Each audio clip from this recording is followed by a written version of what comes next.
welcome to Zennurgy, the interactive podcast providing resources for building a better life. I am Zennurgy, your catalyst, coach, and conduit to that better life. A coach draws out hidden potential in a subject.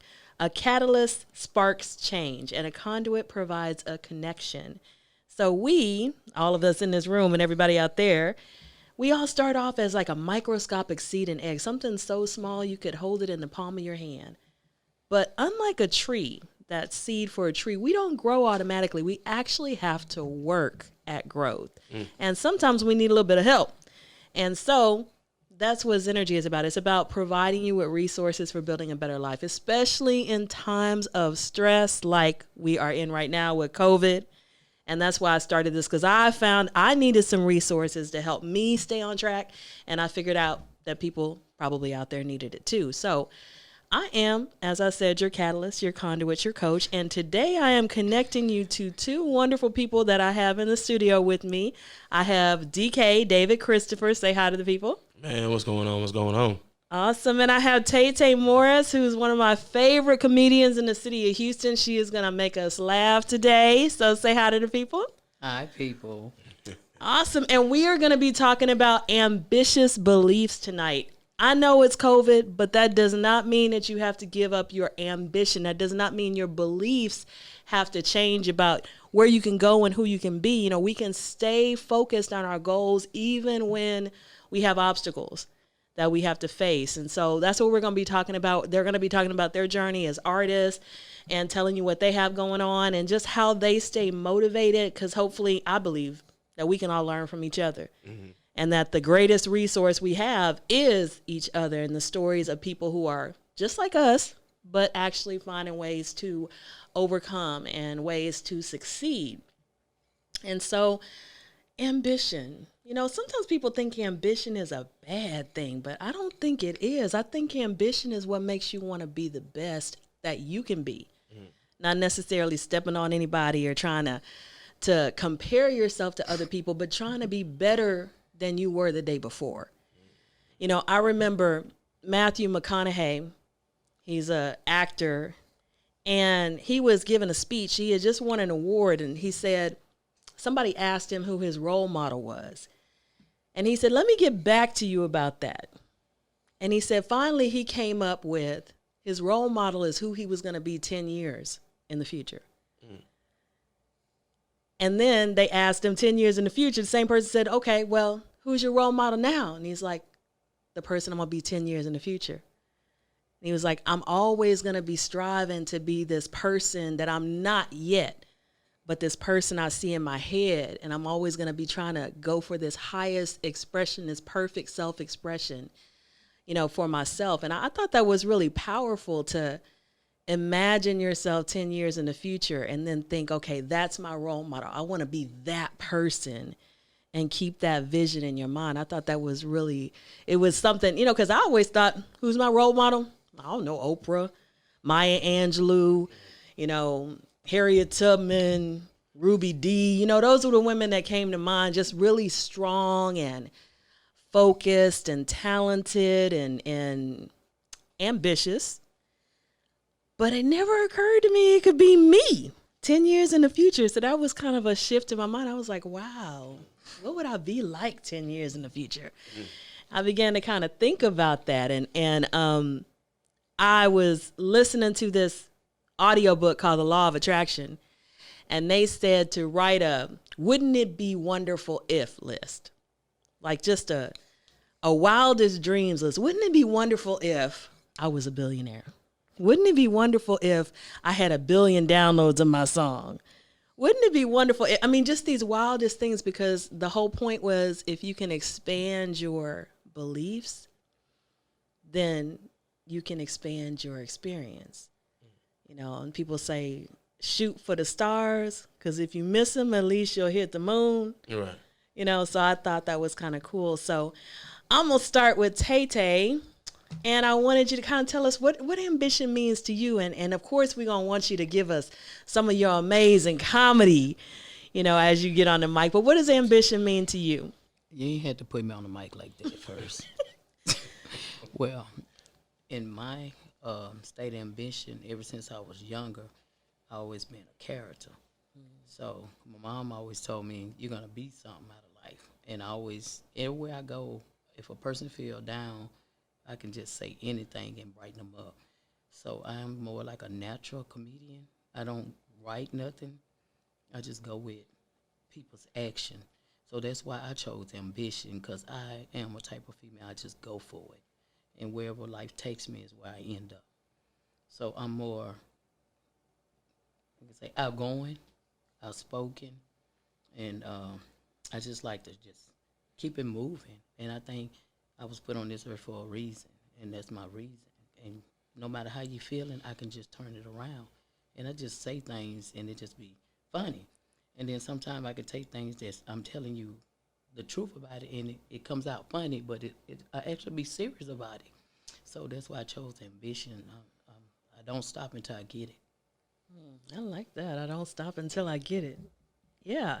I think it was Les Brown, and he was talking about his son. They were playing checkers or Connect Four or something, and he was playing with his son, and his son lost, and he was like, I'm tired, let's go to bed. And his son said, no, we're not stopping until I win. That's ambition. Yeah.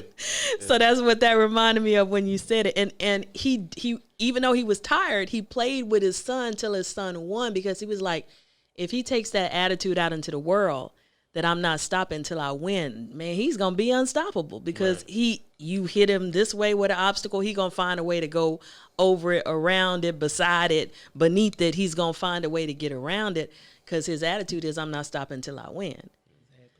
So that's a powerful thing. So let's pretend you at the show. We gonna call you up to the mic. I'm not Kay. I am not Kay. I miss her because she's so amazing, but I'm gonna tell you how I saw you the first time. I was this was at least 2 years ago.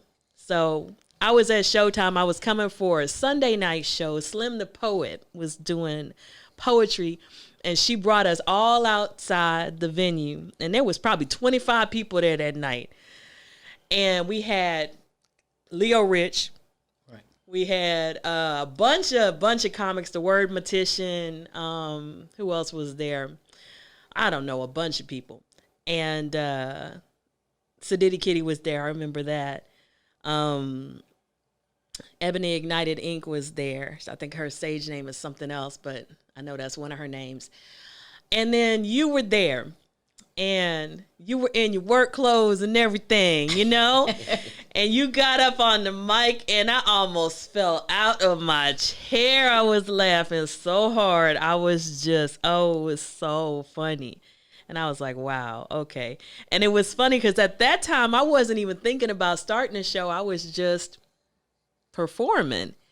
And then later I was like, I gotta reach out to that woman. What was her name? And then Leo Rich posted that same video from Showtime on his page. I was like, that's her. Let me call her. So I think I texted you, DM'd you on Facebook Messenger. And I was like, I have a show. I would love for you to come out and do some comedy. And you came out, and we've been working together ever since. Yes. And you, like I said, it's always a pleasure when you hit the mic. So we're going to pretend, Facebook audience, virtually, you guys can put your hands together. We're going to bring Tay-Tay up to the mic. So we're going to just... Tay-Tay. Tay-Tay, all right. Tay-Tay. Bring her up. So, all right. So y'all sure got quiet. They got quiet, y'all. They ready. Okay. So, for instance, what you said, you did hit me up. Okay. I don't answer anonymous messages. Mm-hmm. I was scared to open it, because, my wife, and I ain't want no unknown woman, hitting me up. So I wanted to open, but I didn't open it. Mm-hmm. I was scared, Now, when you scared, it's a different than scared and scared. Mm-hmm. Scared, you better be scared, because you're in trouble. Right. So I went there, and I was like, who's this? And no, I ain't gonna do it, because I know I ain't out there doing nothing. I ain't got no business. I know I look good and hot. Right. You know what I'm saying? So I opened it, and it was her, and I was so excited. We talked for a while and everything. But so we moved on along with that. I done brought Moses from the Bible and everything. I'm going straight to hell. I already know this coming when my day come. I'm going. So I already know what I'm going to recite when I get there. I'm going to have to ask the Lord to forgive me now. So therefore, y'all remember when we was little. We didn't know no better when we was little. We was like about 5 or 6. And you got your next door neighbor, but not the one next to you. And your mom and that kid cooking, and she might run out of rice, right? And she'll go, get that cup right there and go down there and tell Miss Mary send me a cup of rice, and I'll give it back to her when I go to the grocery store, right? And you going on down there with that cup, right? And you don't know no better. You go on down there, get that cup of rice, you come on out. But I ain't going to do it now. You know why? Because I'm being embarrassed. I don't want to pass by there and say, oh, Lord, what this child want now? Because I'm going to come out there act like I'm drinking that rice, because I don't want nobody to know. You know they had that barbecue going on. Girl, I don't want nobody to know I came there, got that cup of rice. I'm going to be drinking that rice. You know? But you be embarrassed now. But you know how things go. Okay, and then I have came to know when we go through the drive-thru, we rewrite words. Like, everybody see it say, what a burger. We take our black self through there and go, I like a Whataburger Junior. Where do you see water in there? It's not in there. That is You true. thirsty. That's so Just true. tell them people give you some water. Stop playing. You don't want the number one. You want some water. That sign say, what a burger. Just like they didn't say water a burger. Exactly. I say Whataburger every time. I'm telling you. You got too. it right. I say it. Stop doing that. If you thirsty, just tell them give you a cup on through the drive-through, go on through, because you know you ain't got no money. And then you got all them friends, you know, y'all go to the club at night. Y'all done spend all your money in the club, right? You can tell when they broke. Okay. Can't you tell when they broke? How? They go to patting their pockets. I know I had it. Wait a minute. I know I had. And they slowly look up at you. And then they slowly look. Girl, did I give you my $10 bill when you went to that bar? You know you ain't had no money when you went there. Real time. Stay your broke self at home. And then you text the next one. Girl, let me borrow $20 till I get paid. I'm going to give it back. But guess what happened? What happened? If you die, you going to still be owing me. I'm going to be at your door. I know when the first come in and the third. People get checks on the 10th and the 25th. I know I'm going to be at your door. I want my $20. All right. I want it. You understood what I'm saying? I hear you. And so, okay, about the COVID-19. Why do we ride with a mask on in the car with ourselves? Good question. Why? Good question. I pulled up on the side of this dude. He had a whole face mask on by himself. I'm letting that listen to the music. I look over there at him. He looking at me. I said, That's the truth. he look at me. I was like, maybe because, I don't know.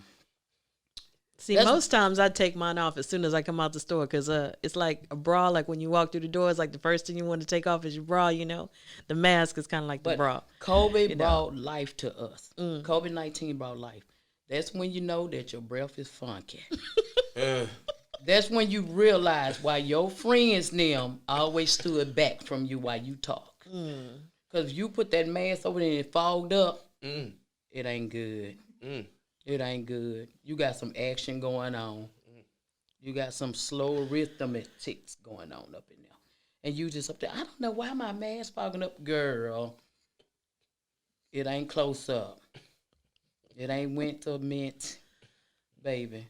No, ma'am. Because I done seen it happen. They had a mask on. They be so, how you doing? I be like, damn, it done fogged all up here.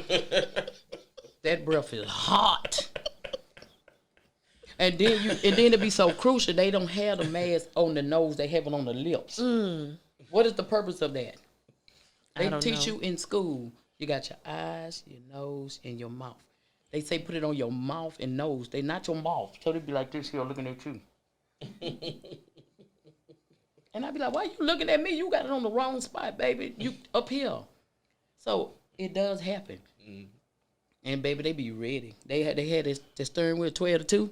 And they just be in there by themselves. And it be me just have to look. And I be like, Ain't nobody in the car with me. I'm gonna take my mask off. But I'm talking about be having a mask on. They just be afraid of their own breath. You ain't never thought of that? I never thought of that. That's a new perspective on it. Ain't it crazy? That's crazy. It was one time I pulled up and the dog had a mask on. Oh my goodness. Yes, little Fifi was in the man lab. He had a little small mask on. Oh He had my the little puppy goodness. paws on it. Yes. I didn't know they made masks for dogs. And I the didn't know owner looked either. just like the dog. They say the dog and the owner looking like, don't it? Mm-hmm. It was a little poodle had a little mohawk on it.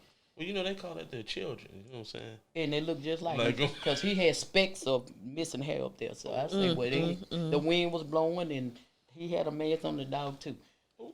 I just, I'm not getting up on COVID-19, baby, because we just doing too much. Why'd you got that mask on in the car by yourself? I'm going to write a law about that. Unless you getting your own self COVID-19. That's all I got to say.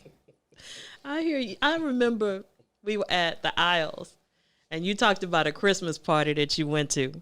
You remember that story? Mm-hmm. Tell us that story, because that story was funny. No, it was my tree. Oh, It was my okay. Christmas tree.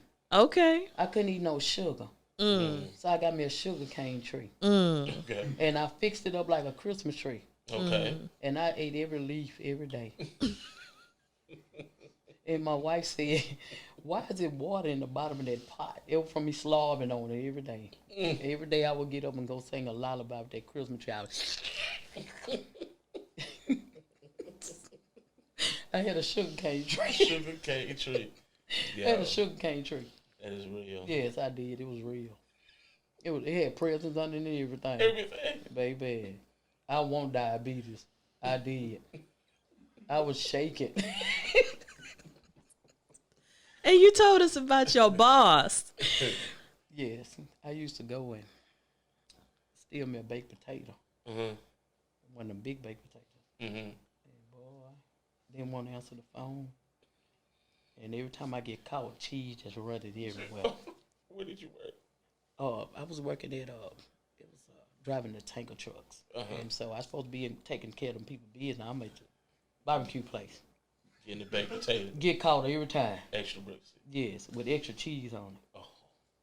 Oh, they're just making me hungry now. She gonna get some shrimp. Took my car. I told you, she better bring you some shrimp back.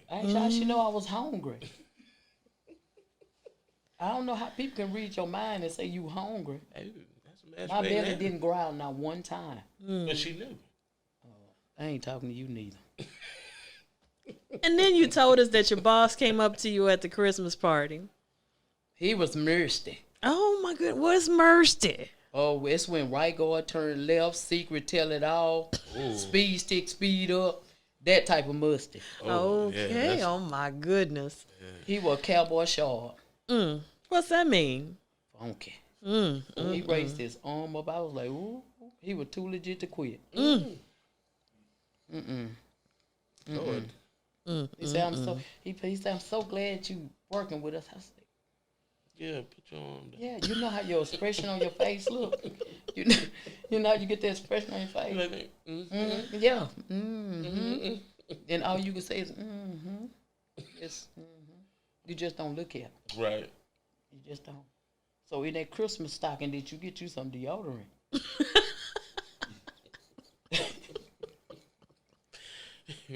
Whatever it's gonna take. Yeah. Dove or And something. y'all ever had somebody just plop down next to you and all the smell just come straight on out? Just whiff. And you, especially when you're in a place like a building or something, and they just come. And you be like, dang. And see that smell just rings. Just uplift your spirits. Just stays around. You just Yes. like, Yes. And they be like, how you doing? Lord Jesus. I was doing fine before you said next to me. Exactly. And the seat look like when they get up, it done folded up. Cause it just, yes. And you know that seat is hard. The cushion just unfolded up in the middle. And you looked at it, got a straight crease in it. Cause the booty just unfolded up. That crease. And you hope they drawers don't come out the middle of it. Cause they be stuck in there, baby. Don't do it. Oh, that's horrible. Yes. Pepper Le Pew ain't got nothing on it. Oh my God. He said, we know. What? Hey, baby. That's what that seat He's say. that's what he see. It's like that seat look like it just want to kick him right in it. Yeah. Yes, and it look like the leg just start splitting on his own, and you be like, baby, that chair ain't safe. The chair will give up. The chair sweet secretly telling you no, get off. Yes, yeah. And then you know when they try to bag up and the seat just start sliding, they know it for a reason. It's already dictating the booty smell. Not everybody wash their butt, but No. real good, man. COVID-19 making people wash their butt. Cause you know what? I went in the store and actually did a video. They took everything except the medicine. Except, I swear to God. They took everything except medicine. This is what you need. right. They left everything they They need. left, You need the Mucinex, the Tylenol. They left all that. left all that. They got toilet tissue. I guess they're going to eat the toilet tissue. Okay. And I guess they're going to eat the paper towel. I mean, you couldn't find no paper towels. or No, no toilet paper. you could not. But why you Seriously. didn't take the medicine? And then when they start realizing that they left all the toilet tissue in the paper towel and took all the medicine. And then they hit the vitamin aisle because all the vitamin C and echinacea and golden seal, that's what went next. All the vitamins for all your respiratory stuff. Gone. Yes. And I know you had some thoughts about these parents, these millennial mamas. Girl. These millennial mama party with us. Back in the day, you ain't finna party with us. Because like, when I was growing up, my mama put a list on her refrigerator. And this is what she wants you to do. But then she also, there's one thing she didn't want you to do, is go in her room. Right. But Right. she will fix the door and put a pillow where she know you been in that room. Right. I think that's the first time in my life I learned how to read a measurement on a ruler. Baby, I used to go steal me some money. Y'all, my dad on live. Oh, Lord Jesus. She didn't do that, sir. Yes, he on live. Yes. But you get a note on the door and say, take the trash out. Right. Don't answer the phone. Right. Right? And then you had a distinctive ring. You know what I'm saying? Like, it wasn't call ID wasn't popular. You had that phone that didn't have a call ID on it. Right. Like that big old phone. You just, yeah. One. So she gonna let it ring a couple of times, but you pick it up before then, you know you're in trouble when you get home, right? Right. Okay, then they got the neighbors watching you too, right? So that's what kind of life I'm telling you about. Then you had the swivel switch, right? You ever got a whooping with a swivel switch? Oh, there's a switch that is just like a whip. It just around the corner. She just sit here in one place, and she gonna hit you 6 times in one whip. With one whip. Yeah, that's why I say I know how Jesus felt. Wow. Yes. And then everybody's refrigerator was brown. We just got color refrigerators. Or what was that hot honey mustard? Yeah. Yep. Yeah. So yes, it was okay. That's me on more comedy. I like to do life type of things. Like when you were getting in trouble, it wasn't funny then, but as you get older, you think about it was funny then. Yeah, it was fun. And my sons right now, they be telling stories about me, you know. Like my son one time, I'm a teacher. And so every now and then there would be those times when I would be home, but my son wouldn't know I was home, right? So my son decided one morning, the teacher's off, you know, it was staff development day or something. We didn't have to go till later. So my son is in the room throwing a temper tantrum. Now, he know I don't let him do that. Throwing a temper tantrum. And I poked my husband. I was like, does he do this? He was like, yeah, every now and then he don't want to get up. So he be in there screaming and hollering about getting up, fussing with his brother. I was like, oh, really? So I went right next door, opened the room door, looked in. He thought, you know, you would have looked at his face and thought that he saw death at the door. He stopped right in the middle of his screaming. Totally still. And then he decided to run out the room, run into the kitchen. And I'm walking. It's my house. Where you gonna go? You gotta come back here. You know, he gonna run into the kitchen, and I walk to the kitchen, and he decides he want to run back in his room. At least you could have ran outside. But he runs back in his room. Man, He trapped himself. And my sons were laughing. He was like, you ran in there and you trapped yourself. She just closed the door and beat your behind. Wow. He was like, I wasn't thinking. I was just so shocked to see her. My son never threw a temper tantrum again. Mm-hmm. Wow. Yeah. Not a temper tantrum. No, not a temper tantrum. Did you ever throw a temper tantrum? No, not with my mama. No. Yeah, man. No. My dad was faithful with the. No. He'd pull that belt off. My grandmama did not even have to. I don't think she owned a belt. She just would raise that eyebrow. When she raised the eyebrow, you would stop whatever. Might not even know what you were doing, but you would just stop. You wouldn't say another word. You wouldn't move until the eyebrow went down. Right. Because I never wanted to see my grandmother get mad. My grandmother never raised her voice, never heard her cuss. I just never wanted to see it because it was just scary. Just she would be so quiet. She would just look at you. And you would be like, whatever I'm doing, I'm going to stop. I don't know how they put that fear in us. But my grandmother never had to do anything except put that eyebrow up. And we stopped. We stopped whatever we were doing. My grandmother had the switch on top of the refrigerator. She would whoop me. And then when my folks would come pick me up, your son, blah, blah, blah, blah, blah. Oh, for real. And then I get another whooping when I get home. Like, oh, come on, man. Double whoopings? Yep. Yeah, we probably all experienced that. Yes.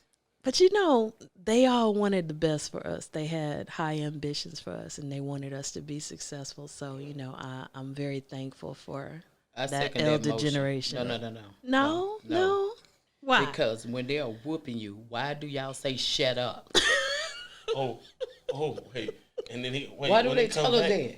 But when they come shut back, your mouth. If you stop hitting me, I'm going to shut up.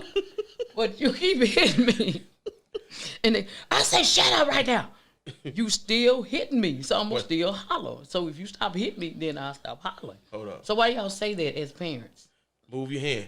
I don't know. I don't remember saying that. Move your hand, move your hand. Move your hand. Yeah. Make me break it. I brought you in this world and take you out. Well, who said I wanted to fight you? Why do they always come out y'all mouth? We doing what y'all say. We standing still. We doing wait a minute. Why do we got to be taken out if we doing what you saying? And you better not holler. That hurts. So we just supposed to not holler. Really? And then when y'all walk off and we still snick, don't let me hit it again. You like. Fix your face. Yeah. Fix your face. Y'all Fix your face. Why y'all tell us that and y'all done beat halfway the hell out of us and y'all still want us to fix y'all? We supposed to be happy. Really? We supposed to be happy. Oh, man. And then y'all can hear everything. I can't wait till I get grown. I'm going to get out. You can get out now. What the hell? You in your room. You in your head. Yes.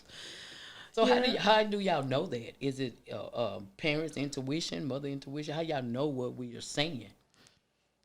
I don't know. I have had that experience where I just knew what my kids were saying, or I knew what they were thinking, and I would say it, and they would have this confused look on their face, like, how'd she know that? Exactly.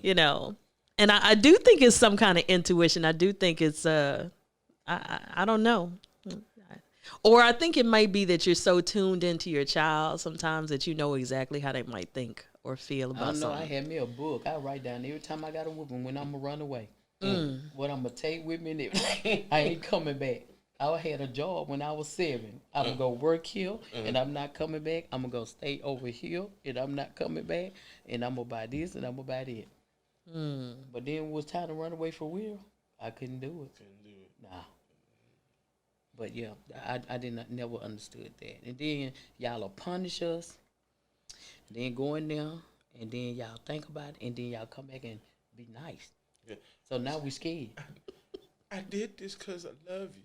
Yeah. And no, that's not it. Because you love me? What? No, that's not it. I'm whooping you so when you get old enough, you will understand why I'm whooping you. Wait a minute. Only thing I did was burnt up a pot. So I'm getting whooped for this pot. Was it the I paper paid pot? too much money for this pot. That pot was $79.99. You got the money for no mail. So y'all hold it against us. So when we get grown, you remember when you was little and you burned my pot up? I think I want one of them for Christmas. Mm-hmm. Dang. Yeah, my mama used to say, "You remember when you did this?" No, mama, I don't remember doing that. You did it. Okay, mama. So why y'all, I'm still asking the question, why do y'all do us like that? And then get us in public and grab you by your shirt. Come here. You better get yourself over there. Sit down. You better not say one word. Say something. You better not say spaghetti. I'm going to slap out that chair over there. You sitting like this. And people talking about, oh, your baby's so pretty. Baby, you don't know mama right there. You don't know what mama just told me. Mama just threatened me. I'm going to call CPS when I figure out that number. She going to let me out of here. And you know, you could tell. And now your mom. Yeah. And don't be in church. Ooh. And miss the Lord's word, you in trouble. Especially with grandma. Grandma is on beat with every drum in there. The tendrils and everything. Them baracas shaking, grandma shaking. Yes, yes, yes.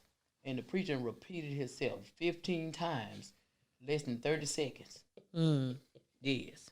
Y'all didn't know that, did he? No, I didn't know that. Y'all didn't know that? Yes. I went to a church like that. My mom gave me $1, right? She said, put this dollar in church. I want some candy. So I went to the store and got 4 quarters. I know how many times that plate come out. That plate, they collect that money. I put a quarter in it. I had 50 cents. That was enough to give me some candy. Yes, I was wrong. But, you know, your sins, you don't get your sins till what, you 20 or 10 left. My mama caught all my sins because I was wrong. I used to go hide in the bathroom for Sunday school, stand on the stalls. I had me a little clique, you know. I got tired of hearing about Meshack, Nego, and the Billy Goat.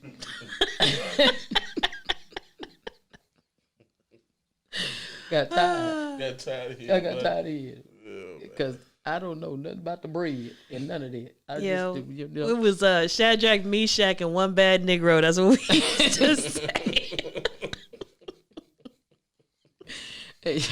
And you know, I was one of them, so I have a lot of praying to do in my time because I did some things, y'all know, in the church. I got to stop it, you know. I was the one looking under the stalls in the women's bathroom. Yes, I was. Especially with some of them women coming there that were fine. Ooh-wee. Ooh-wee. Get on down there and drop that quarter down there. Baby, you okay next door? Yes, ma'am. Yeah, sing all them old stockings she had on, so don't be ruined in the middle. Girl, you need some new stockings. So I was seeing it. Yes. Wow. I'm sorry, y'all. I'm just doing so much confession, so the Lord know I did tell the truth after all these years. I hear you. We witness. Yes. So I know that you said you were telling us that you started a new company. So Yes. that was one of your ambitions. Kind of tell us about that. The name of my company is called Those Girls Transport. And you know, reason it's Those Girls because it's a black owner, female company. And it hauls different type of things like cars and boats and houses and pipes and steel. And I wanted to be my own boss. I got tired of punching a clock every day. I got tired of getting up going by what other people want you to do. Because for one, the money don't change. People change. And in order to do that, you have to step out on faith. And that's what we did. We stepped out on faith and we got out there. And I'm the only driver. So I get out there and I drive.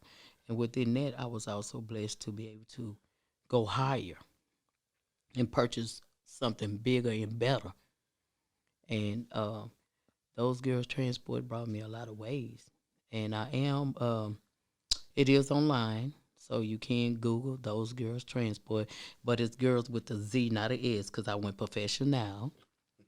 So it's Those Girls, and you will pull up everything you need to know about my company, when the company started, and hopefully pretty soon I'll be able to veer out and get a second person to drive, and I want to keep it in a female status.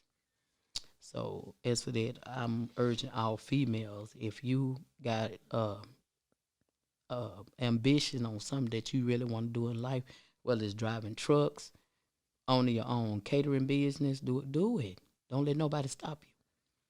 We are born in this world as slaves at one time. It's not no more.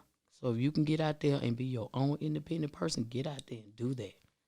It'll bring joy to you knowing that you actually made it and doing it. And just because COVID-19 out there, COVID-19 was a blessing because everybody, that's the time that you started saving money and not spending money. And you can use that money you save to go and do your dream. So that's what happened with me. The money that I was spending, I was able to save and put on to some that bring more finance to help where I'm at. So it's not really a bad thing. It's actually a good thing for those who was middle class or low, where we can come up. So if you played your cards right and your finance right, you'll see it did. Well, I agree with you on that. I think that for a lot of people, COVID gave them the time to really reflect on where they were and where they saw themselves being and what they needed to do to get there without some of the things that would distract them, because there wasn't nowhere to go.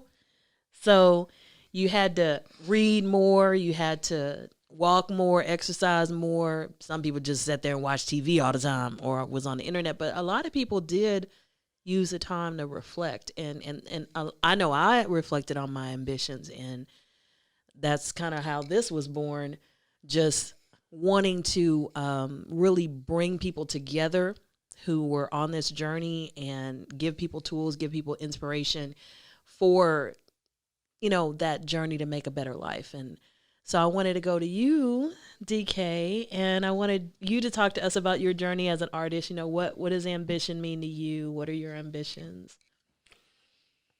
Well, well, ambitions to me is just really going for it. You're just really going for it. If if it's something in your heart and desire that you want to do, you go for it, and regardless of whoever's gonna say something, whatever, because there's haters everywhere. Somebody trying to tell you can't do something. So if it's really in your heart for you to do it, just go ahead and do it, and you'll be happy. You know what I'm saying? Like, Tata, I congratulate you on your business because Thank you. it's important to. I think ownership is important. If you to own something, it's just you know everything. Tired of the clocking in and stuff like that, making money for somebody else, and they don't care about you. No. They don't care about you. They don't care what you've gone through. They don't. They don't. They just want you to clock in and be there. So that's important. Ambition, just going for it. I've been singing all my life. Start off in the choir. Uh, Noticed my father doing it, and ever since then, I've always been hooked into singing. Got in the band, and that's just always been my life. Music has always been just just a soul, such a soul search, such a coming, becoming me, becoming DK, because being able to put words on paper, like English was always kind of like my second or third love or whatever, but poetry, learning how to do poetry or bringing a story to life has always been, and to be able to sing about it was always a love of mine. I started taking it really serious when I got a scholarship at school, when I went off to school and they gave me a scholarship in choir, and I was like, damn, okay, all right, well, to me that, that was the signature. Like, okay, I'm gonna do this, so I've been pushing ever since. That's cool. Of course, as a poet, I think that words are everything. I think that I heard somebody say that words are spells. That's why they call it spelling. Right. So if you want your life to be a certain way, you speak about it. Right.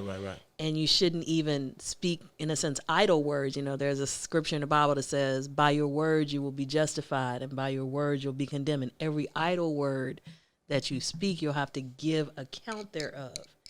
And I don't think it means you got to stand before somebody. I think that those words sometimes come to bite you in the butt because you speak things into existence. So I've started being really careful with what I say and just really using my words to kind of impress upon my mind, on my heart, where I want to go, what I want to do, those kind of things. So I like what you said about how writing helped you become DK. Right. Because I think that especially when you write down goals and you write down your feelings, for me, sometimes my head gets so full of emotion, especially with COVID and stuff, all this stuff going on.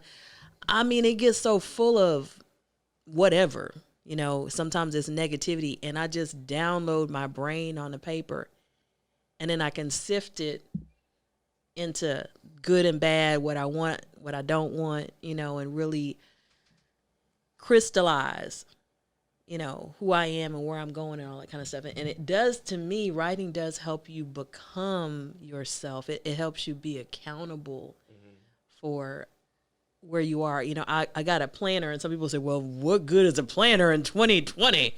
A lot of plans are not coming to pass. But I've been using that planner like crazy because I've been adjusting my goals, adjusting my plans, writing down goals, taking notes on books I'm reading, writing down affirmations. This is the first year ever that I've actually created my own affirmations. When I hear something really powerful in a book that I'm reading, I write that thing down as an affirmation, Right. And just, I want it to help me become, I want it to help me become, as you said, myself, that perfect expression of myself. Right. So do you write most of your own music? I write everything.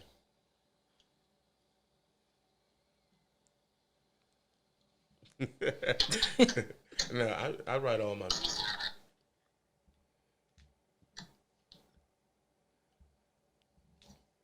Okay, keep going. I know we had some strange sounds going on that we were hearing. It's close to Halloween, And I write everything. Everything that I've done, I've written myself. Wow. And I take pride in that. I do. I really take pride in that, and I just love it. I love to be able to. I gotta hear the beat. I love to hear the beat. Put the headphones on, and just get a pad and pen, and just do my thing. Like Jill Scott. Like for her, one of her favorite things to do is she'll go sit in the park. And she'll just let life just do its thing. And when I heard that, I'm like, shit, yeah, that's what I'm talking about. I mean, I've gotten inspirations from the craziest plays in the shower because the beat is playing in the head. It'll replay. And it's like, oh, okay, well, I can, yeah, all right. And then yeah. And I'll hurry up. So I don't forget it, because I don't. That happens. Like man, that's dope. Friend, What up? Make sure you put your towel on before you hurry up. Oh, it's just You say you hurry up now. Hold up, because you don't know who in the house now. no, it's just We me. don't want you running through there like that. It's just me. You know what I'm saying? I run to the little studio. Okay. Like, okay, Trying you to know. make sure now. Nah, you You know. don't lie. I I want them dig people think you run through that book naked. I mean, you can get this, anywhere. It just the music, the beat plays constantly in your head. Like if Beans Cornbread sends me a beat, and I'm just like, and I keep playing. I'll be in the car, keep playing it, and I just jot down. Oh, I can go here. I can go here. I can go here. I can go here, and I choose the title. As soon as you get the hook down, everything else is easy. Cool.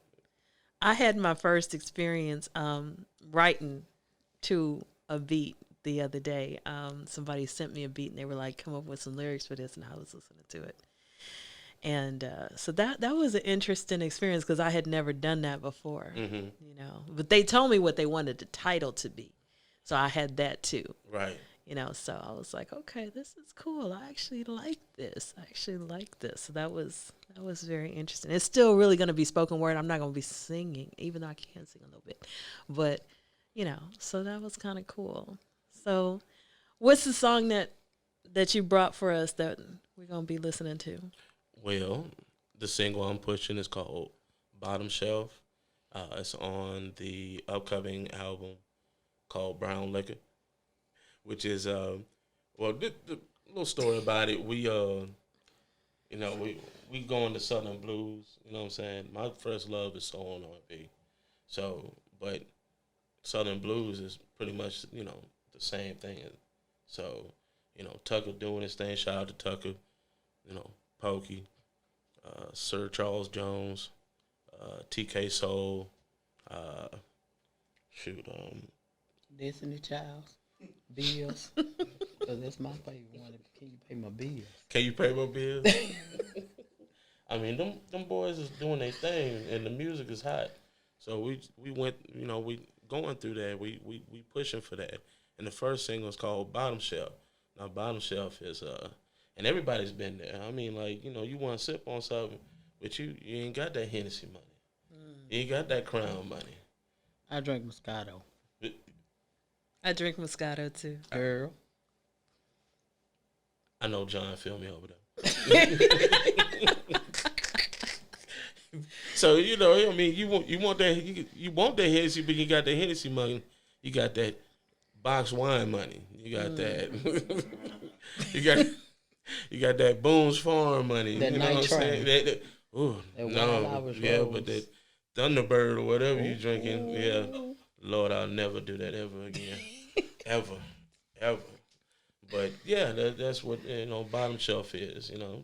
We got a funky beat, Beans Cornbread produced, and put the words down and been pushing it. Yeah, you sang that at Showtime for us, and the people really loved it. It was really awesome. I really enjoyed that. Thank you. So it's on my page. The people that are on the Facebook Live, you can go to Zennurgy, Zenase. So we're gonna be listening to it, but you can listen to it on my page. And I love this bass line. I love the songs, like the old time songs when you have the one instrument come on, like the bass come on, and then you have the drums come on, and then you have another instrument come in, and then the lyrics start. I mean, it's just, to me, it's just that build up. Yeah, it's a build up. Yeah, and you don't hear that now. Like in a lot of the music, you don't hear. Everything comes on at once. It's like, no, I want to go back to the old days when you had that build up, and I love that about this song. That Barry White voice when you bring it on through. See, I didn't know you had that Barry White voice. I mean, we all can put that voice down. That's what I'm talking about. I mean, and this is that stepping music, You can picture, I picture my parents, even though I never saw my parents dance together in life. I could picture them dancing to this. Right. Because this reminds me of that 70s, 80s vibe when it was just, you just had the music playing in the background just because it set a mood. Right. You I'm didn't gonna even. use that music. I need to get that CD. Oh, I'm gonna put it in my truck. I'm gonna be rocking on down the road. I Oh got you. yeah, I got you. I got you. I'm gonna promote you. Oh, hey, amen. yeah. It's Got you. Amen. And I got you too. Yeah, Make sure you give me some business cards because that trucking is a real deal. I got you. You know what I'm saying? You get People your need- CDLs, let me know. Oh, hey, amen. All right. And I wanted to say about good lyrics and also just a good voice when it's just smooth, when the voice is just smooth and it just feels like to me it reminds me of butter, you know. Like I think of like Anita Baker, I think of Michael McDonald, like that melt in your mouth kind of it's just smooth. Then I say, make me try to figure out you trying to get on a creep tonight on Plenty Fish. I'm not. I got traumatized by Plenty of Fish. I mean, you know, I haven't been You back over there since. being mesmerized. I'm being mesmerized. Maybe find out you got a negligee hidden up there with laughing lyrics on it. I have a couple of negligees, and none of them have laughs and lyrics on them. You know, but I do have a couple of lacy little outfits. I do. You know. She naughty off your song. You know, that will be a first. That might be, you know, I might have to put it on my agenda to play the music of one of my guests, one of my artists, when I'm, as you said, being naughty. That's what you said, being naughty. I might have to put that on my agenda. I've never done that before. That would be a new thing. Let us find out you got it on your leg. I got a homeboy of mine. He I did this old song called I did this one song, and he said he made love to his girlfriend. I don't listen to that song. He's like, yeah, man, yeah, I ain't gonna lie, man, no homo, man. I smashed my girl listening to your song. I'm like, cool, all right. That's what's up. But see, you're gonna get that when you get to be big and famous. You know, people gonna be talking about, oh, we made a baby listening to your song. You know, we named him after you. Hey, What's the name of that bottom what? Bottom shelf. That's it right there. The bottom. the bottom. The last to be born. The bottom shelf. Yeah. And now my son name is DK. Yeah. Let me introduce you to David Christopher. Now, see, I ain't having no more, but you know, there might be somebody out there. There you go. There might be somebody out there that's listening to that right now and be like, okay, I'm gonna use that later on tonight because that was smooth. Put you in the mood, smooth. Just make you feel good. You know, the one thing I love about poetry, music, and comedy, they all make you feel so good. It's like you just take a deep breath and you're like, that felt good. Life is That stressful felt enough. good. So to have entertainment like that, that's what we need. Oh yeah.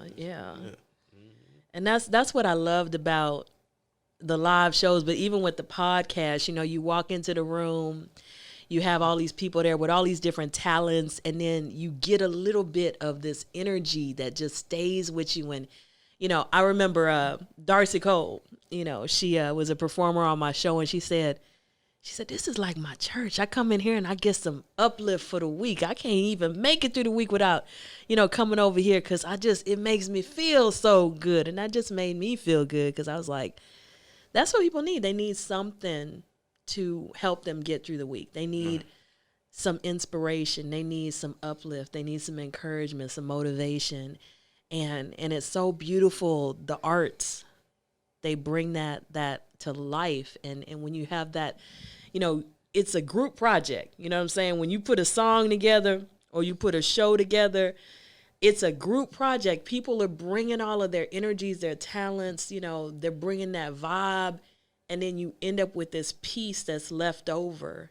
And it's got all of this mix of talents and just this person added this person added this. And even with this show that we're doing right now, you know, we got your mix and my mix, you know, and And it just brings this new thing to life, you know, and the people that are in the audience can feel the energy, you know, they can feel this connection. And I just think it's so powerful.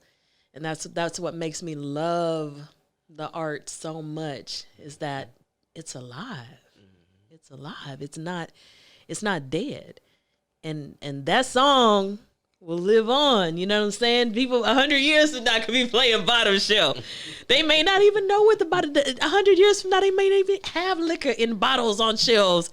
And they still could be playing that song and be like, I don't know what he's talking about, but man, it make me feel good. You know? Yeah. DK, let me find out somebody leaving their black church shoes and socks at somebody's house because of your song. Hey. Let me find out. Hey. You know how them old men leave their trousers and stuff. Let me find out. Find out. With the suspenders, you know? With the suspenders. Yeah. You know what? That's crazy. They suspended. They put it on their boxes, and I'm like, what, bro? Because they didn't have elastic back then. Oh, Think about it. gotcha. They just made elastic, and then the elastic ain't too good now. You wash them too many times, they done let go. You know, you have one string and you pull it, like everything just start coming apart. So you just go on and burn it because you gotta save it. Let it go. Ain't nothing strong these days. You just bought these pair of drawers and you just pull that one string, you hold it. Let it go. Let it go. Don't even touch it. So, you know, Tay Tay told us how she wanted to kind of encourage people, even going through this COVID situation. What do you want to say about, you know, your encouragement for people that are dealing with what we're dealing with right now? You know, what is your encouragement for the people out there? Stay strong. Stay strong. Take it one day at a time and keep on moving. And God bless the ones that did get sick, and the people that are not here. What's his name? The rapper that Fred the Godson. Yeah, Fred the Godson died. About a month ago, something like that, from COVID. I had it back in from my job. I was out of work for like 25 days. Wow. But it was I had ended up having was it leukemia? Not leukemia. Pneumonia. And so yeah, it was crazy. And I thank God that I was, He blessed me. It wasn't like super bad, but I just had a little trouble breathing. But I mean, within a week and a half, I started feeling better. So, you just gotta pray first and keep on moving. Just pray first, keep on moving. Don't let it stop you. All right. Okay. Well, we're going to draw this to a close. And how do the people find you, DK? Oh, you can find me on Facebook. Baby books. David Christopher. That's with a K. You dig? Instagram, D Christopher. YouTube, David Christopher. Twitter, D Christopher. Yeah. You want me, you can get at me. You can touch me. Holler at me. Hooks, verses. Let's work. Let's get it in. Ain't nothing to it but to do it. I'm here. I ain't giving up. What's happening? Awesome. And I do have his links on my page and also on the Facebook event. And Tay Tay, how can people find you? Well, I'm on Facebook at Tay Tay Damn Show Gonna Make You Laugh. Excuse my language, but that's what it is. And then I'm on Instagram as Big Stud 1975. I ain't with no further than that because I don't want nobody to be searching for me. I might be wanted by the FBI, CIA. So I'm gonna have Santa Shay to hook me up with some more of these things, or either DK get me in there so y'all can find me. Only search for me in time of needs of laugh. Only laughter. Only. But look for him when them babies start coming for child support. There's DK over there. He gave y'all all his information with these bedroom songs he making. Look for him. Because I ain't sung nothing like that. And, I'm going to have to put I got Zennurgy Shay. She looking like she ready for a hot date tonight. Okay. See? She over there thinking about it now. Do he want to wear trousers with the suspender hooked to the drawers, or do he want to wear a full body armor suit? Now you making me sound like I'm gonna be dating some old man with trousers with suspenders. But Okay. see, you went back. You say, "This look like a song that go all the way back." That's the kind of voice you had. You was soothing with it. You had it back like that. All right, well, I can do this. See, I can do that. I mean, I am Jarrell said, he was like, you should just come over and just read bedtime stories to people. I was like, I don't think any, like people that are in relationships would like that. I said, maybe I'll do that online. Maybe I could have a whole OnlyFans where I just read bedtime stories to people. Because see, what he was saying, you can make the bedtime story come alive. Oh, no. He wasn't saying that to me. He didn't mean that. He just meant that I could put him to sleep. That's all he meant. That's what he meant. Like Hickory Dickory Dot or Little Red Riding Hood. Little Red Riding Hood running through the woods with her basket. That kind of voice, The wolf blew down the house and it was powerful. You got the voice for it. That's what he's saying. I appreciate that. I appreciate that. Y'all check out on the bedtime stories. Check out. Yeah, I might have to I might have to do a CD called Bedtime Stories and then just put on a seductive voice. Well, I want to thank you guys for joining us for Zennurgy. I wanted to show you, I've got some new merchandise. If you go on the on my website, this is actually Poetic Justice Spit Truth. I got mugs. This is a Poetic Justice Spit Truth shirt, and I got a pillow and blankets and socks and all kind of stuff. So we have like 14 different designs. www.laughs, LAUGHZN, the letter N, lyrics, LYRICS, merch.com. And you can find all kind of stuff to inspire you. I love this shirt. It's so comfortable. I'm telling you. This is 2X. I'm a size 18 with double D's, and it just is real comfortable. Because some of those 2X be pulling, but this is nice.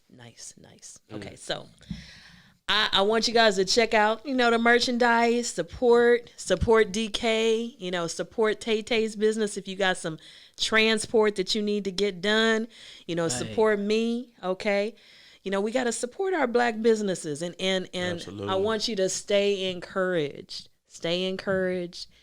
Keep moving forward. As both of our artists have said, keep moving forward. Thank you guys for joining us. May you walk in Zennurgy. Give the gift of lift. Lift people up. Lift people up so when they look at your shirt, they look at your mug, they get an inspiring message. They're lifted.